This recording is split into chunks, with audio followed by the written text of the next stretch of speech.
dziedināšana un glābšana, viņi ir līdzvērtīgi. Jā. Protams, tā glābšana ir visām pār, to mēs saprotam.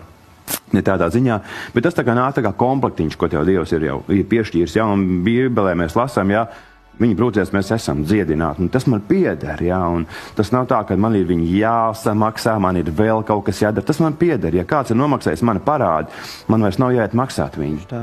Man vairs nav jāiet, un ka mēs stipri stāvus to. Es šodien neesmu to saņēmis, bet es zinu, Dievs, tu man to dos, un es savās jaunības dienās, man ir bijuši daudz dažādu uzbrukumu pašam arī caur miesu, ja, un ir tādas lietas, ko es pat sievai nav stāstījis, bet viņas visa nes pie kungu un teica, Dievs, tu esi mans ārsts, un ir pagājuši kaut kāds laiks, vai tās ir dienas, vai nedēļa, vai mēneši, un šī lieta ir projām. Protams, tas nav uz ilgu laiku, nākamā lieta ir vietā, ja, un ir atkal šī vieta, un tās ir ļoti daudzas lietas, un es lūkšanas spēku ir piedzīvojis jau praktiski, man liekas, jau no mazām dienām, kad skolā bija kāda pārnodarījuma mazajās klasītēs, jau kad Dievs palīdz man kaut kā šodien aizpanēt uz mājām, jā, no skolas, jā, it kā tāds liekas bērnišķīgs un it kā nepareizs lūgums, jā, bet Dievs ir sakārtojis apstākļus, ka tas ir izdevies, jo Dievs jau redz to sirdi. Tieši tā.